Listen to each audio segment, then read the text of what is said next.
Cümleten selamun aleyküm hanımlar.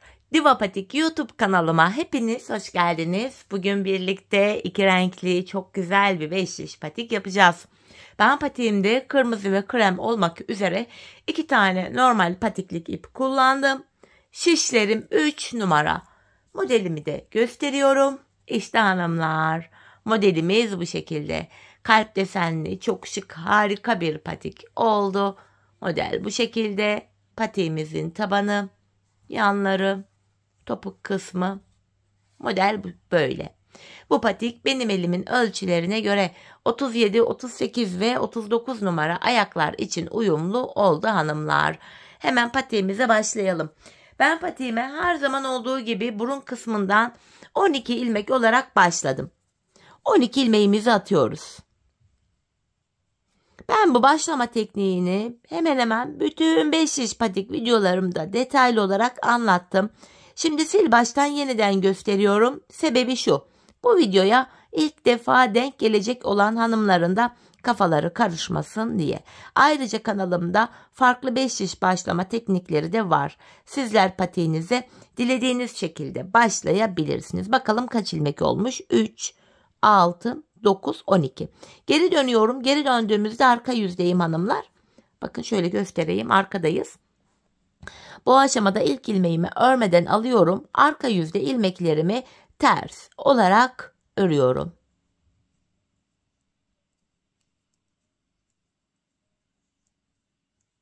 Sonuncu ilmeğimi de ters ördüm. Geri dönüyorum. Ön yüzdeyiz. Artık 5 şişe geçiş yapacağız ve düz örgü uygulaması yapacağız. Kenar ilmeğini aldım.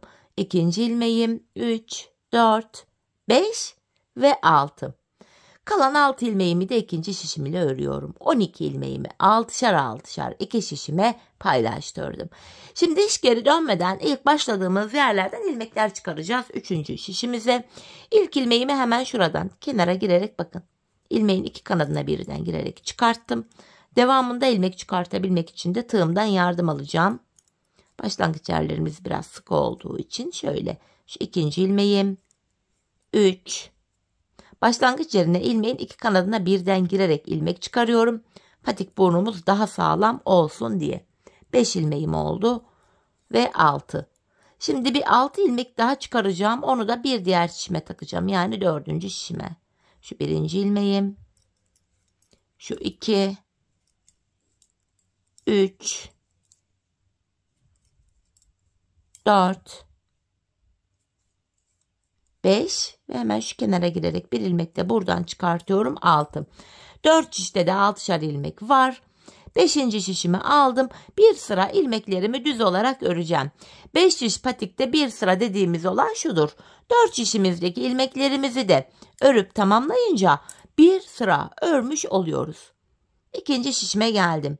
Buradaki 6 ilmeğimi de düz olarak örüyorum.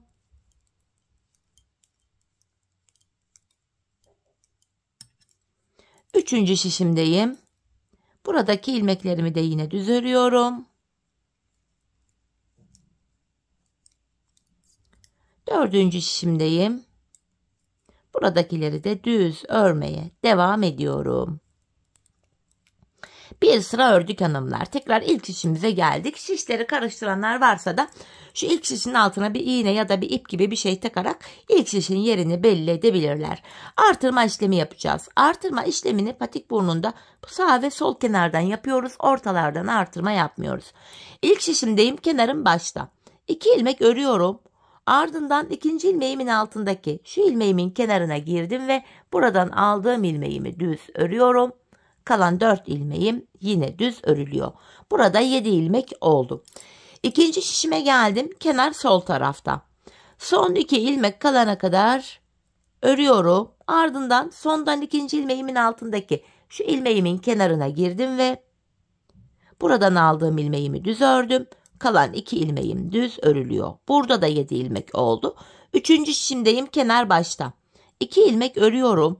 Ardından ikinci ilmeğimin altındaki şu ilmeğimin kenarına girip buradan aldığımı da düz ördüm. Kalan 4 ilmek düz örülüyor. İlk 3 şişimde 7'şer ilmek oldu. 4. ve sonuncu şişimdeyim.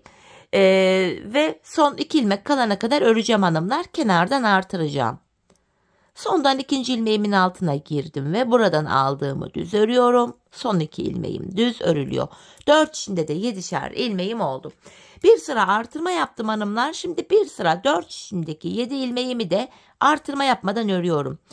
5 şiş patik burnunda bir sıra artırma yaparken bir diğer sırada ilmekleri artırma yapmadan örüyoruz. Sebebi şu: her sıra artırma yaparsak şayet patik burnu bir anda açılma yapar ve hoş bir görüntü olmaz. 3. şişime geldim. Buradaki ilmekleri de düz örüyorum. Bu düz ilmeklerimi örerken artırma işlemini sizlere kısaca tekrar etmek istiyorum. Artırma işlemini 1. ve 3. şişimizde ilk 2 ilmeği ördükten sonra yapıyoruz. 2. ve 4. şişimizde de son 2 ilmek kalana kadar örüp öyle artırıyoruz. Evet hanımlar, bir sıra ilmekleri düz ördüm. Tekrar artırma zamanı, ilk şişimdeyim. Kenar başta. 2 ilmek örüyorum. Ardından 2. ilmeğimin altında şu ilmeğimin kenarına girip buradan aldığımı da düz ördüm. Kalan 5 ilmeğim düz örülüyor. Burada 8 ilmek oldu. 2. şişimdeyim ve kenar sol tarafta. Son 2 ilmeğim kalana kadar öreceğim. Sondan 2. ilmeğimin altındaki şu ilmeğimin kenarına girdim ve buradan aldığım ilmeğimi düz ördüm. Kalan 2 ilmeğimi de düz örüyorum. 3. şişimdeyim hanımlar, kenar başta. 2 ilmek ördüm ve bu 2. ilmeğimin altındaki hemen şu ilmeğimin kenarına girip buradan aldığım ilmeğimi de örüyorum. Diğer ilmeklerim düz örülüyor. İlk 3 şişimde 8'er ilmeğim oldu. 4. ve sonuncu şişimdeyim, kenar solda. Son 2 ilmek kalana kadar öreceğim. Ve sondan 2. ilmeğimin altında şu ilmeğimin kenarına girip buradan aldığım ilmeğimi düz ördüm.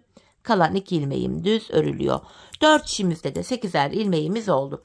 Şimdi bir sıra ilmekleri düz öreceğiz hanımlar. Sonra artıracağız. Düz öreceğiz, artıracağız. Patik burnunu böyle tamamlayacağız.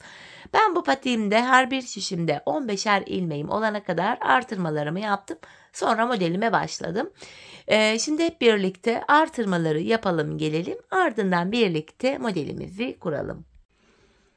Evet hanımlar, ben her bir şişimde 15'er ilmeğim olana kadar artırmamı yaptım geldim. Artırmadan sonra bir sıra düz örmedim. Hemen krem ipime geçiyorum. Artık artırma yapmayacağız. İlmeklerimizi krem ipimiz ile öreceğiz. Hemen şöyle ilk 2 ilmeğimi ördükten sonra krem ipimin ucunu kırmızıya düğümlüyorum.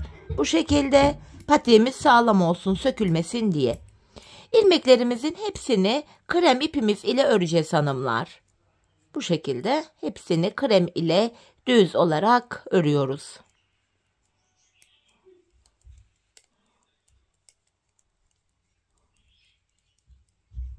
Bu şekilde ilk şişimdeki ilmeklerimi ördüm. Şimdi 4 şişimizdeki ilmeklerimizi de 2 sıra boyunca, yani 4 şişimizi şöyle bir kere kremle öreceğiz. Ardından bir daha öreceğiz. Bu şekilde örüp gelelim. Evet hanımlar, ilmeklerimi 2 sıra krem ipim ile düz ördüm geldim. Şimdi tekrar ilk şişimdeyim. Patiğimizin şu bölümündeki bu deseni yapacağız. Krem ipimiz beklesin. Sadece kırmızıyı kullanacağız burada. Bu aşamada bu ilk kremi örmeden alıyorum. Bir tane kırmızıyı düz ördüm. Bir krem örmeden alıyorum. Bir kırmızı düz ördüm. Bir krem örmeden alıyorum. Bir kırmızı düz ördüm. Bir krem örmeden alıyorum. Bir ilmek kırmızı düz örüyorum. Modelimizi bu şekilde yapıyoruz. 2 sıradan oluşan bir model. İlk sırası bu şekilde örülüyor. 2. şişime geldim. Burada da yine bir kırmızı örüyorum. Bir krem örmeden alıyorum. Bu şekilde 4 şişimizi de tamamlayacağız. Bir kırmızı ördüm. Bir krem örmeden aldım.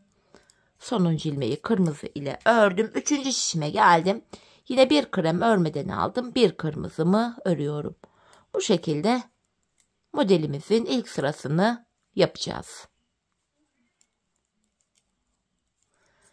4. sonuncu şişime geldim. Yine bir kırmızı örüyorum. Bir krem örmeden sağ şişime alıyorum.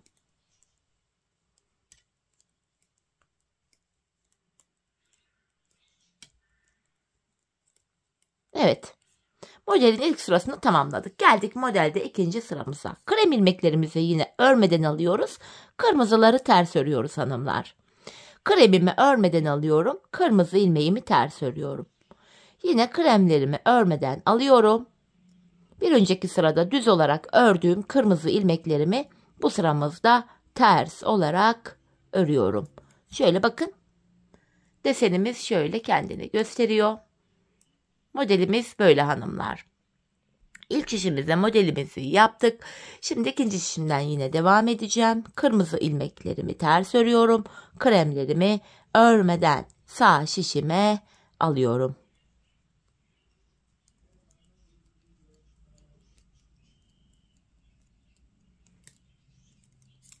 Bakın bu şekilde. İkinci şişime de yine aynı şekilde şöyle bakın. Modelimi kurdum. Şimdi üçüncü şişimden devam ediyorum. Kremimi örmeden alıyorum. Bir önceki sırada düz olarak örmüş olduğum kırmızı ilmeklerimi bu sıramızda ters örüyorum.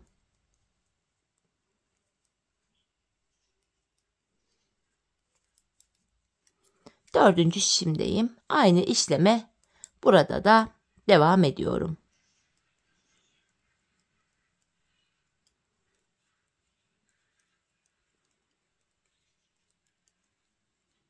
Ve sonuncu ilmeğimi de yine kırmızı ile ters ördüm.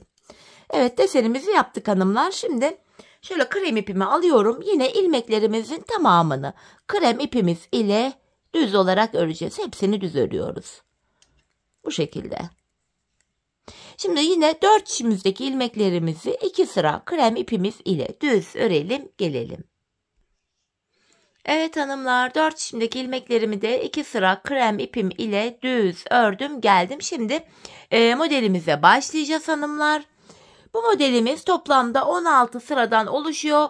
3 tane ilk 2 şişimizde, 3 tane de diğer 3. ve 4. şişimizde olmak üzere toplam 6 tane modelimiz var. Şimdi modelimizde 1. sıradayız hanımlar. İlk sırasını yapıyoruz. Öncelikle ilk 4 ilmeğimi krem ile örüyorum. Ardından ilk modelim için bir kırmızı, bir krem, bir kırmızı ilmeğimi ördüm. Model aralarında 7 kremimiz var. 7 ilmek krem örüyorum. 2, 3, 4, 5, 6 ve 7. İkinci modelimi yapacağım. Yine bir kırmızı, bir krem.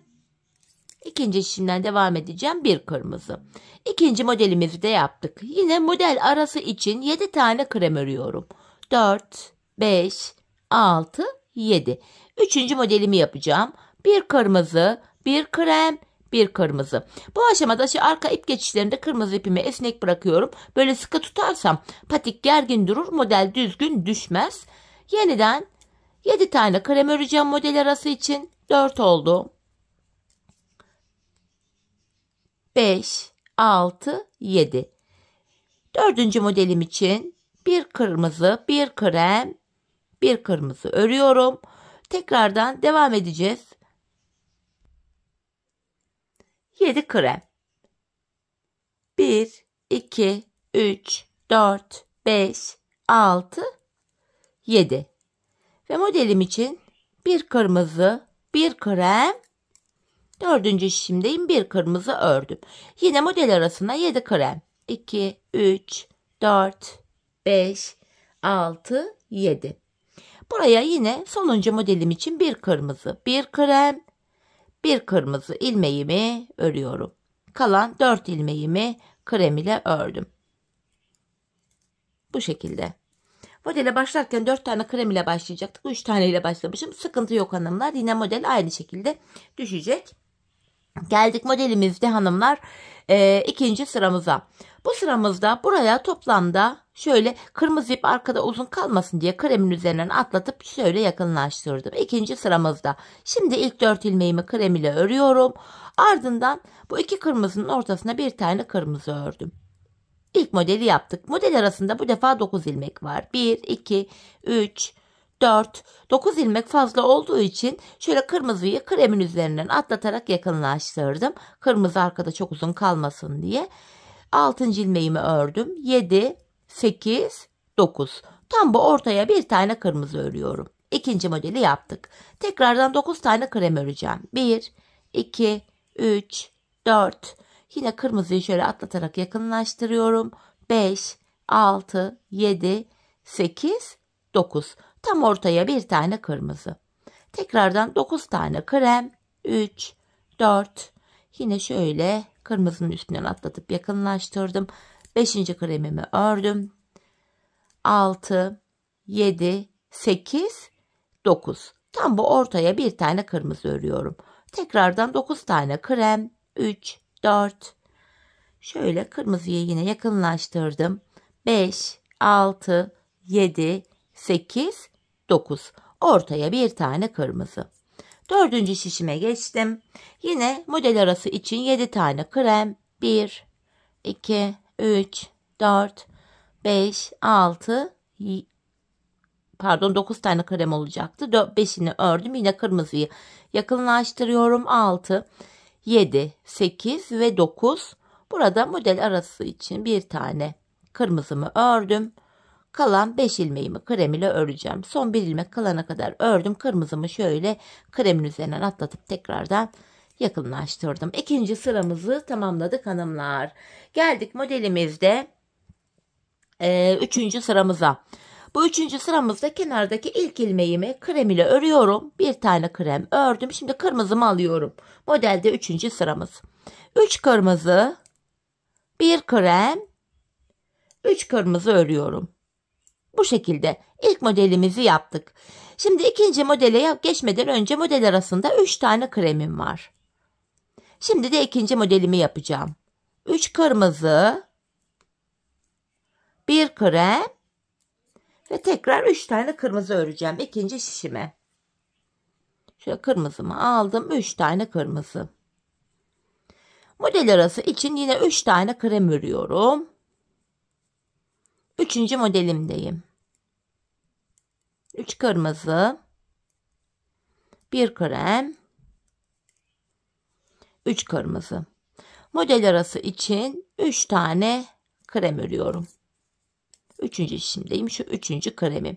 Diğer modelimi yapacağım. 3 kırmızı, 1 krem, 3 kırmızı. Model arası için 3 tane krem. Diğer modelimi yapıyorum. 3 kırmızı, 1 krem, 3 kırmızı. Model arası için ortaya 3 tane krem örüyorum. Sonuncu modelimi yapacağım. 3 kırmızı, 1 krem, 3 kırmızı. Ve kalan son 2 ilmeğimi krem ipim ile örüyorum. Böylece modelimizde 3. sıramızı tamamladık hanımlar. Geldik modelimizde 4. sıramıza. Bu sıramızda yapacağımız işlem şu. İlk 2 ilmeği kırmızı ile örüyorum. Yanına 2 krem, 1 kırmızı, 2 krem, 2 kırmızı. İlk modelimizi yaptık hanımlar. 4. sıramız böyle oluyor. Model arasında bir tane kremimiz var. İkinci modelimi yapacağım. 2 kırmızı, 2 krem, 1 kırmızı, 2 krem, 2 kırmızı örüyorum. İkinci modeli yaptık. Model arasında bir tane kremim var. 3. modeli yapacağım. 2 kırmızı, 2 krem, 1 kırmızı, 2 krem, 2 kırmızımı örüyorum. Yine model arası için bir tane kremimiz var. 3. şişimdeyim hanımlar. Diğer modelimi yapacağım. Yine 2 kırmızı, 2 tane krem, ortaya 1 kırmızı, yanına 2 krem ve 2 tane de kırmızıyı örüyorum. Bir tane kremim var model arası için. Diğer modelimi yapıyorum. 2 kırmızı, 2 krem, ortada 1 kırmızı, yanında 2 tane krem ve 2 tane daha kırmızımı öreceğim. Böylece 5. modeli de tamamladık. Model arası için bir kremim var. Sonuncu modelimi yapıyorum. 2 kırmızı, 2 krem, 1 kırmızı, 2 krem, 2 kırmızı ve sonun bir ilmeğimi krem ile örüyorum. Modelimizde 4. sıramızı böylece tamamlamış olduk hanımlar. Geldik şimdi modelimizde 5. sıramıza. Bu sıramızda bu ilk ilmeğimi kırmızı ile ördüm. İlk modelimi yapıyorum. Yanında 3 tane krem. Bakın ilkini kırmızı ile ördük. 3 krem, 1 kırmızı, 3 krem, 1 kırmızı. Bakın ilk modelimizi yaptık. 5. sıramız böyle. Arada bir tane kremim var. İkinci modeli yapacağım. 1 kırmızı, 3 krem, 1 kırmızı, 3 krem ve 1 kırmızımı ördüm. Yine model arası için bir tane kremim var. 3. modelimdeyim. 1 kırmızı, yanına 3 krem, ortaya 1 kırmızı, tekrar 3 tane krem ve 1 tane kırmızı örüyorum. Model arası için bir kremimi ördüm. 3. şişimden devam edeceğim hanımlar. Yine 1 kırmızımı örüyorum. Yanında 3 kremim var. Ortada 1 kırmızı, tekrar 3 krem ve 1 tane kırmızımı ördüm. Model arasında 1 tane kremim var. Diğer modelimi yapacağım. 1 kırmızı, 3 krem, 1 kırmızı, 4. şişimden devam ediyorum. 3 tane krem örüyorum ve 1 tane daha kırmızımı ördüm. Model arasında 1 tane kremim var. Son modelimdeyim. 1 kırmızı, yanında 3 krem, 1 kırmızı, 3 krem ve 1 kırmızıyı örüyorum. Son bir ilmeğim krem ile örülüyor. 5. sıramızı tamamladık hanımlar. 6. sıramızı yapacağız şimdi. 6. sıramızda yine ilk ilmeğimi kırmızı ile ördüm. Yanına 2 krem, bu şekilde 1 kırmızı, 1 kırmızı, 1 krem, 1 kırmızı, 2 krem, 1 kırmızı. Bu şekilde hanımlar bakın ilk modelimizi yaptık. Model arasında bir tane kremim var. İkinci modeli yapacağım. 1 kırmızı, 2 krem, 1 kırmızı, 1 krem. İkinci şişimden devam ediyorum. 1 tane kırmızı, yanına 2 krem ve 1 tane kırmızımı ördüm. İkinci modeli de tamamladık ve model arasında bir tane kremim var. 3. modeli yapıyorum. 1 kırmızı, 2 krem, 1 kırmızı, 1 krem, 1 kırmızı, 2 krem ve 1 tane kırmızı ördüm. Son bir ilmeğimi krem ile örüyorum. Modelimizde bu şekilde ikinci şişimizi de yaptık. Şimdi 3. şişimize geldik. Diğer şişlerimizde yaptığımız işlemin aynısını burada da yapacağız hanımlar. Modelleri aynı şekilde kuracağız. Yine 1 kırmızı örüyorum. Yanında 2 kremim var. Tekrar 1 kırmızı, 1 krem, 1 kırmızı, 2 krem ve 1 tane kırmızımı ördüm. Model arasında 1 tane kremim var. Diğer modelimi yapıyorum. 1 kırmızı, 2 krem, 1 kırmızı, 1 krem. 4. şişime geçtim. 1 kırmızı, 2 krem ve 1 tane kırmızımı ördüm. Yine model arasında 1 tane kremim var. Sonuncu modelimdeyim. 1 kırmızı, 2 krem, 1 kırmızı, 1 krem, 1 kırmızı, 2 krem ve 1 ilmek kırmızımı da örüyorum. Sonuncu ilmeğim krem ile örülüyor. 6. sırayı bitirdik. Geldik modelde 7. sıramıza. 7. sıramızda hanımlar ilk 2 ilmeğimi krem ile örüyorum. İlk 2 ilmeğimi kırmızı ipim ile örüyorum. 5 tane krem öreceğim. 2, 3, 4, 5 ve 2 tane daha kırmızımı örüyorum. Böylece bakın ilk modelimizi yaptık. Toplam 6 tane model vardı. Diğer 5 model de aynı şekilde yapılıyor. Model arasında 1 kremim var. Hemen ikinci modeli yapacağım. 2 kırmızı, ortada 5 kremim var. 1, 2, 3.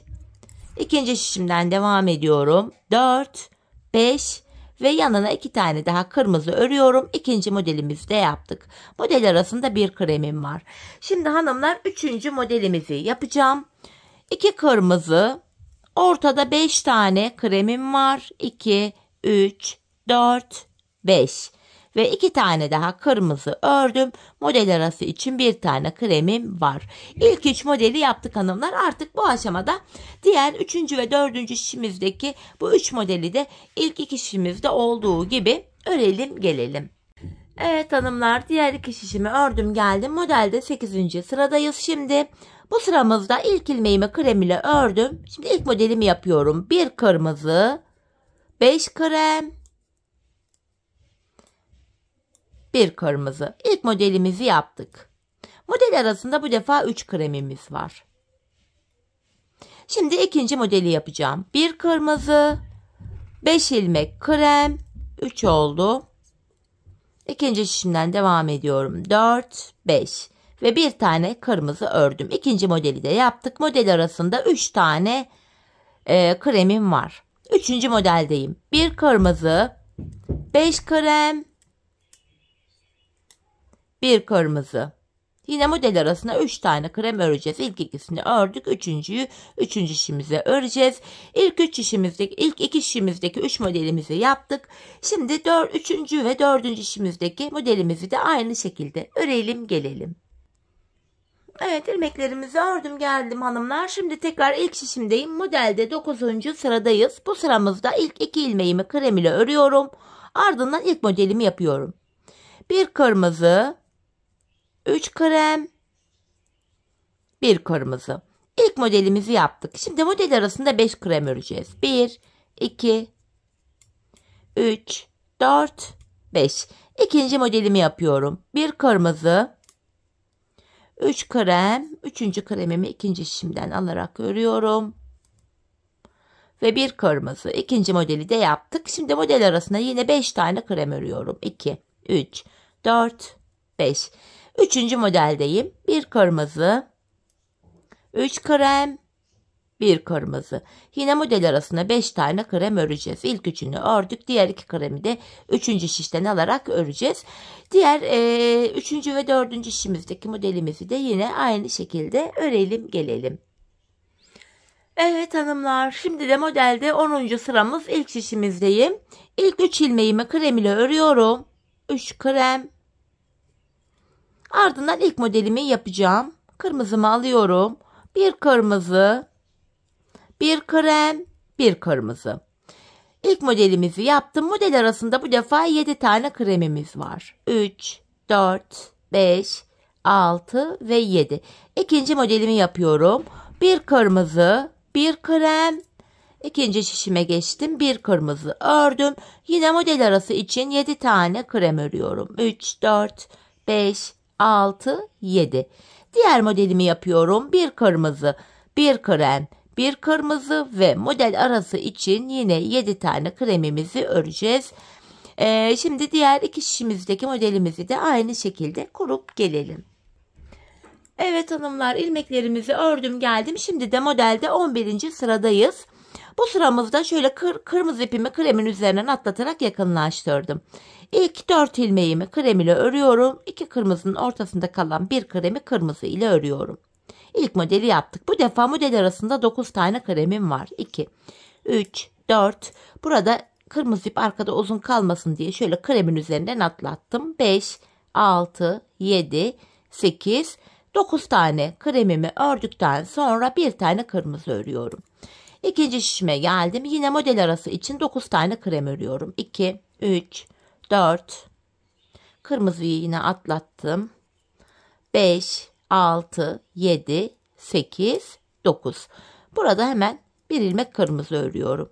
Tekrardan kremimi aldım. 9 krem öreceğim. 2, 3, 4. Yine şöyle kırmızıyı atlatarak yakınlaştırdım. 5. Kalan 4 ilmeği de buradan öreceğiz. Ortaya bir kırmızı, bu şekilde devam edecek. Diğer 3 modelimizi de aynı şekilde örüp gelelim. Evet hanımlar, ilmeklerimi ördüm geldim. Şimdi de modelimizde 12. sıradayız. 12. sıramızda da yapacağımız işlem şu. İlk 3 ilmeğimi krem ile örüyorum. Bu şekilde en son kırmızıyı bakın şurada yakınlaştırmıştım. 3 tane kremden sonra kırmızımı aldım. 3 tane kırmızı örüyorum. 1, 2, 3. Model arasında hanımlar 7 kremim var. 1, 2, 3, 4, 5, 6, 7. İkinci modelimi yapacağım. Yine kırmızı ipimi alıyorum. 3 tane kırmızı örüyorum. 1, 2, ikinci şişimden devam ediyorum. 3. 3 kırmızıdan sonra tekrar kremimi aldım. Model arasında 7 kremim var. 3, 4, 5, 6, 7. Tekrar kırmızımı alıyorum. 3 kırmızı. Model arası için 7 tane krem. 3, 4, 3. şişimizde 5, 6, 7 diye öreceğiz. Sonra modelimize devam edeceğiz. Diğer 3 modelimizi de aynı şekil tamamlayıp gelelim. Evet hanımlar, ilmeklerimi ördüm. Şimdi de modelimizde 13. sıradayız. Bu sıramızda yine kırmızıyı şöyle yakınlaştırayım. Kremin üstünden atlattım. İlk 2 ilmeğimi krem ile örüyorum. Buraya 5 tane kırmızı öreceğim. 1, 2, 3, 4, 5. İlk modeli yaptık. Model aralarında 5 kremimiz var. Birinci kremim 2, 3, 4, 5. Tekrar ikinci modelimi yapacağım. 5 ilmek kırmızı öreceğim. 1, 2, 3. İkinci şişimden devam ediyorum. 4 ve 5. kırmızımı ördükten sonra tekrar kremimi alıyorum. Model arası için 5 tane kremimi örüyorum. 3, 4, 5. Tekrardan kırmızımı aldım. 5 kırmızı, 2, 3, 4, 5. Kremimi alıyorum. Yanına 5 tane krem öreceğiz. Kalan 2 kremi de 3. şişten alarak devam edeceğiz. Bu şekilde diğer 2 şişimizdeki 3 modelimizi örüp gelelim hanımlar. Evet hanımlar, arka yüzde ilmeklerimi ördüm geldim. Şimdi tekrar 1. şişimizdeyiz ve modelde 14. sıradayız. İlk ilmeğimi krem ile örerek başladım. Kırmızı ipimi alıyorum. Buraya 7 tane kırmızı öreceğim. 1, 2, 3, 4, 5, 6, 7. Bu defa model aralarında 3'er tane kremimiz var. 7 kırmızı 3 krem olacak şekilde modelimizi devam ettireceğiz. 2, 3, 4. kırmızımı ördüm. İkinci şişime geldim. 5, 6, 7. kırmızımı da ördüm. Arada 3 tane kremim var. 1, 2, 3. Tekrardan 7 tane kırmızı örüyorum. 2, 3, 4, 5, 6, 7. 3 tane krem öreceğiz. 7 kırmızı 3 krem olacak şekilde örüyoruz. Diğer 2 şişimizi de aynı şekil örelim gelelim. Evet hanımlar, şimdi de modelimizde yine 1. şişimizde 15. sıradayız. Bu sıramızda bir önceki sırada yaptığımız işlemin aynısını yapacağız. İlk ilmeğimi krem ile ördüm. Kırmızı ilmeklerimi kırmızı ile örüyorum. 7 kırmızı, 3 krem, yine 7 kırmızı 3 krem, bu şekilde öreceğiz hanımlar. İlmekleri aynı şekil örüyoruz. Diğer 3 şişimizde de yine ilmeklerimizi gördüğümüz gibi örüp gelelim. Evet hanımlar, ilmeklerimi gördüğüm gibi ördüm geldim. Şimdi modelimizde 16. ve sonuncu sıramızı yapıyoruz. Bu sıramızda ilk 2 ilmeğimi krem ile örüyorum. 2 krem. Ardından kırmızı ipimi alıyorum. İlk modelimi yapacağım. 2 kırmızı, 1 krem, 2 kırmızı. İlk modelimizi yaptık. Model aralarında 5 tane kremimiz var. Şu kremimi alıyorum. 5 krem örüyorum. 2, 3, 4, 5. İkinci modelimi yapacağım. 2 kırmızı, 1 krem, 2 kırmızı. Yine model arasına 5 tane kremimi örüyorum. 1, 2, 3, 4, 5. Tekrardan 2 tane kırmızı, 1 krem, 2 kırmızı. 3. modeli de yaptık. Yine model arasında 5 kremi öreceğiz. Ardından 3. ve 4. şişimizde de aynı modeli tekrar kuracağız. Şimdi diğer 2 şişimizi de örüp gelelim. Evet hanımlar, ilmeklerimi ördüm geldim. Modelimizi böylece tamamladık. Şimdi kırmızı ipimiz bekliyor. İlmeklerimizin tamamını krem ile örüyoruz. Hepsini krem ile öreceğiz. Kırmızıyı kesmeyelim. Beklesin. Bu şekilde ilmeklerimizin hepsini sırasıyla krem ipim ile düz olarak örüyorum. Bakın ilk şişimi ördüm. Şimdi 4 şişimizdeki ilmekleri de 2 sıra boyunca krem ipimiz ile düz örelim gelelim. Evet hanımlar, ilmeklerimi 2 sıra krem ipim ile ördüm geldim. Şimdi patiğimizin şu bölümünü yapacağız. Yani bu ön kısmını, alt kısmına kurduğumuz modeli buraya da yapacağız. Bunun için şöyle kırmızı ipimi alıyorum. Yine bir krem örmeden alıyorum. Bir ilmek kırmızımı düz örüyorum. Aynı işlemi tekrar ediyoruz. Bir kremi örmeden aldım, bir kırmızı ördüm. Bir krem örmeden alıyorum, bir ilmek kırmızı örüyorum. 2 sıradan oluşan modelimizin ilk sırasını bu şekilde yapıyoruz. Şöyle. Diğer 3 işimizi de aynı şekilde örüp gelelim. Evet hanımlar, ilmeklerimi ördüm. Şimdi modelde ikinci sıramızı yapacağız. Yine kremleri örmeden alıyorum. Kırmızılarımı ters örüyorum. Kremi örmeden alıyorum. Kırmızımı ters örüyorum. Kremi örmeden aldım. Kırmızıyı ters ördüm. Modelin ikinci sırasını da bu şekilde örüyoruz. Böyle. Diğer 3 işimizi de örelim gelelim. Evet hanımlar, ilmeklerimin hepsini ördüm geldim. Modelimizi tamamladık. Şimdi tekrar krem ipimi alıyorum. Tekrardan ilmeklerimizin hepsini krem ipimiz ile öreceğiz.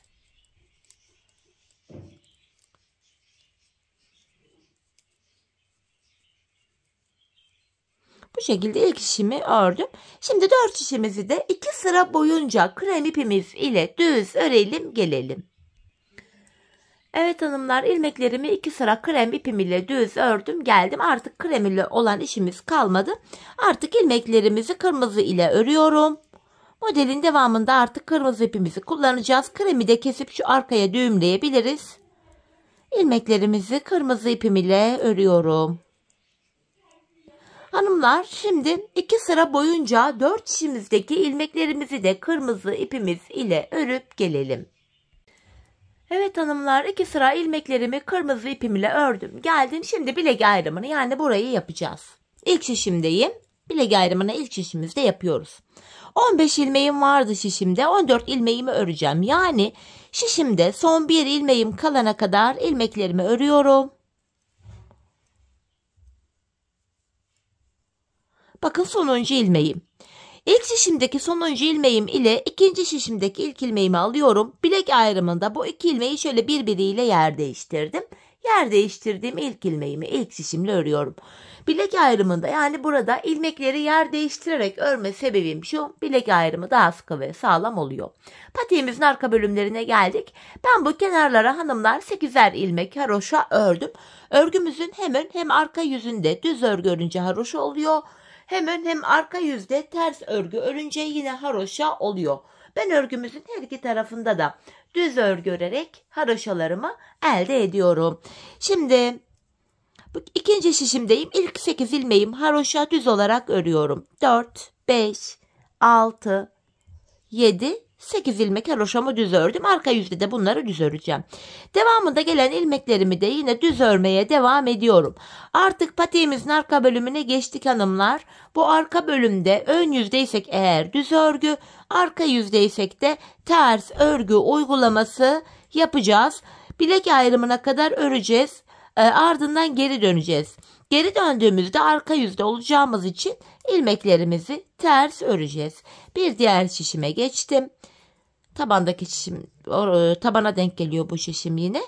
Buradaki ilmeklerimi de aynı şekilde düz örmeye devam ediyorum. Sonuncu şişime geldim. Yani bilek ayrımı yaptığımız şişimiz, daha doğrusu ilk şişimiz oluyor bu. Bilek ayrımını tam bu ortada yapmıştık.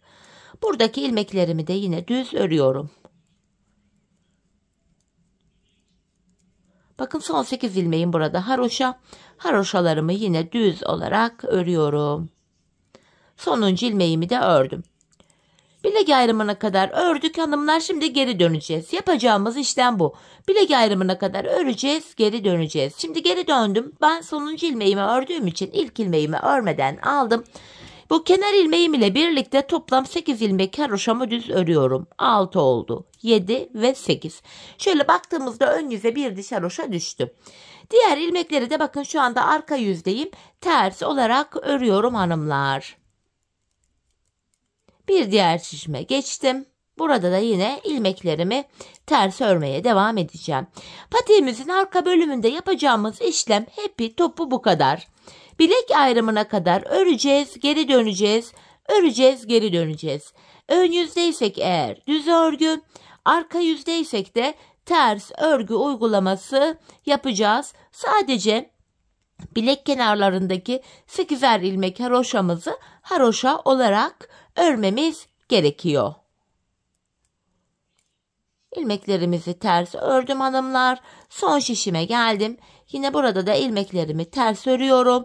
Sadece kenardaki son 8 haroşa ilmeğimi düz öreceğim. Bakın son 8 ilmeğim kaldı burada. Haroşalarımı düz olarak örüyorum. Yine bilek ayrımına geldik. Sonuncu ilmeğimi de ördüm. Tekrar geri dönüyorum. Bilek ayrımına kadar örüp geri dönüyoruz. Yine kenar ilmeğini örmeden aldım. Kenar ilmeğiyle birlikte toplam 8 ilmek haroşamı yine düz örüyorum.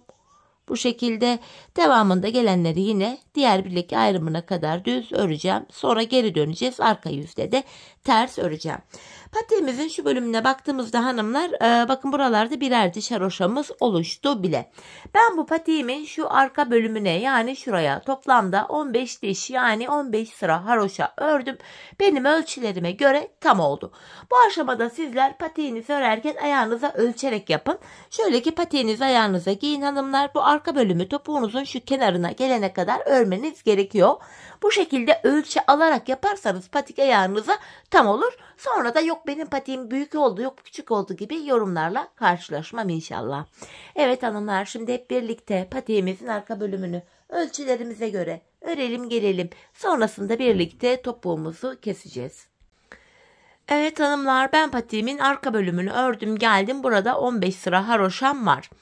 Bu bölümde hanımlar bilek ayrımından sonra şu bölüm genişlediği için ilmeklerimin hepsi dümdüz duruyor. Tek şişte toplanacak duruma geldim. Ben bu aşamada topuk kesiminde bana kolaylık sağlasın diye ön yüzden baktığımızda sol tarafa 26 ilmek ayırdım. Kalan ilmekleri sağ şişime taktım. Şimdi topuğumuzu örmeye başlayacağız. Hanımlar patiğimizin topuk bölümünde kenardaki 8 ilmek haroşamızı yine haroşa olarak öreceğiz. Model bütünlüğü sağlansın diye. 8 haroşamı ördüm. Ön yüzdeyim. İlmeklerimi düz olarak ve sayarak örmeye devam edeceğim. Şu 9. ilmeğim 10, 11, 12, 13, 14, 15, 16, 17, 18, 19, 20, 21, 22, 23, 24, 25 ilmeğimi ördüm. 26. ilmeği örerken yanındaki ilmeği de alıyorum. İkisini birlikte kesiyorum. 25 ilmek ördüm. 26. da kesim yaptım. Zaten bu sol tarafa da 26 ilmek ayırmıştık. Topuğumuz için orta kısma baktığımızda burada da 7 ilmek kaldı. Bu 7 ilmek her seferinde birer birer kesilecek, eksilecek, bitecek ve böylece topuğumuz oluşacak. Şimdi yapacağımız işlem şu. Kesimden sonra geri dönüyorum. Arka yüzdeyim. Kenardaki ilk ilmeğimi örmeden aldım. Diğer ilmeklerimi arka yüzde sırası ile ters olarak örüyorum hanımlar. Sadece kenardaki son 8 haroşa ilmeğimi düz öreceğim.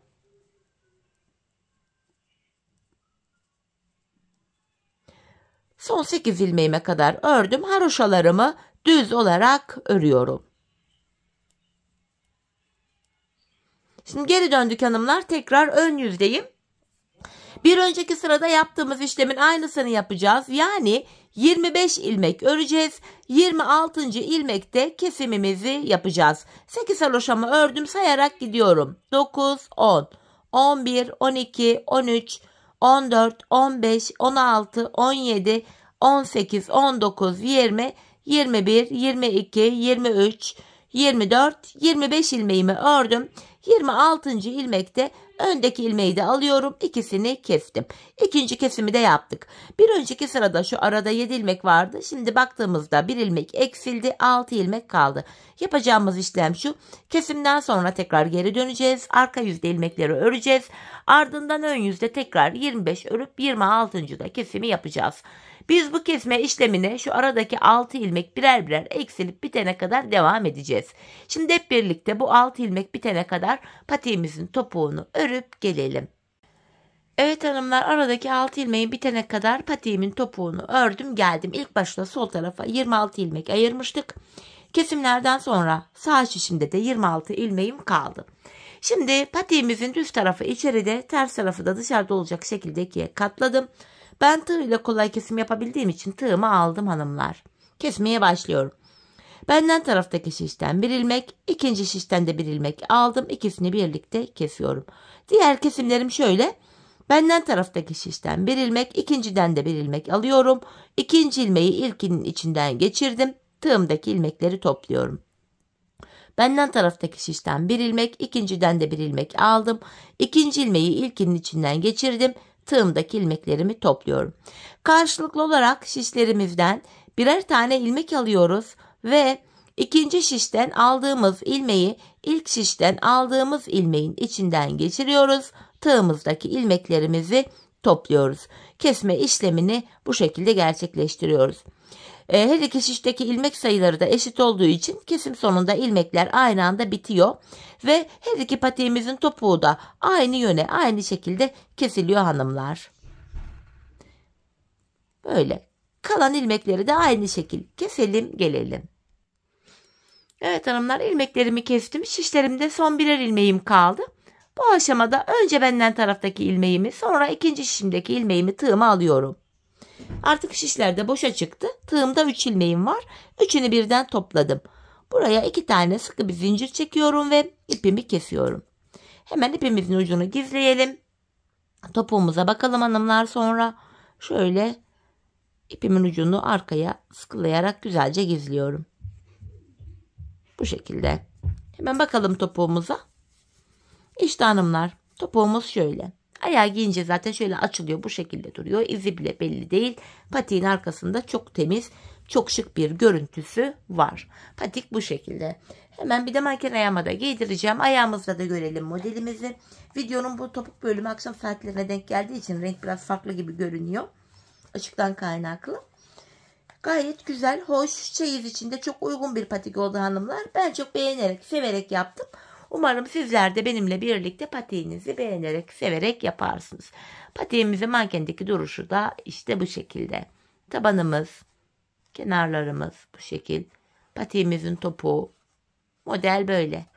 Evet hanımlar, yine birlikte güzel bir modelin daha sonuna geldik. Umarım sizlere faydalı, hoş bir video olmuştur. Yeni modellerde, yeni videolarda buluşmak dileğiyle. Şimdilik hoşça kalın, sağlıcakla kalın.